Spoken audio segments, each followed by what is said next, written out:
istina će pobediti slavno. Otvorite vrata, neka narod pravedni koji se verno drži istine slobodno ulazi. Isaija 26. glava 2. stih. Istina Božja mora biti u našem srcu i moramo se odlučno boriti u bitkama Gospodnjim, ako želimo da u konačnom trijumfu istine izađemo kao pobjednici, jer istina će slavno trijumfovati. Ako težite da budete blagoslov za druge, Bog će vas obilno blagosloviti. Unosimo u svoj život sve što je dobro, uzvišeno i plemenito, da bismo mogli proslaviti Boga i poslužiti na blagoslov rodoljudskom. Zajednica je Božje predstavništvo u svijetu zaduženo za objavljivanje istine.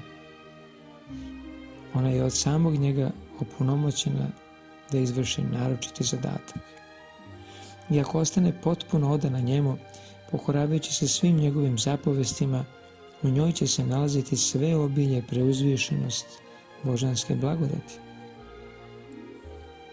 Ako ostane verno u svojoj podaničkoj poslušnosti i odanosti, poštujući Gospoda Boga Izraeljevog, neće biti sile koja bi joj se mogla suprotstaviti. Revnost za Boga i njegovo delo pokretala je učenike da sa velikom silom svedoče o evanđelju. Ne treba li isto takva revnost da i naše srce prožima odlučnošću da govorimo o istoriji te ljubavi koja spasava, o Hristu i to raspetom? Primućstvo je svakog hrišćanina ne samo da očekuje, već i da ubrza dolazak našeg Spasitelja.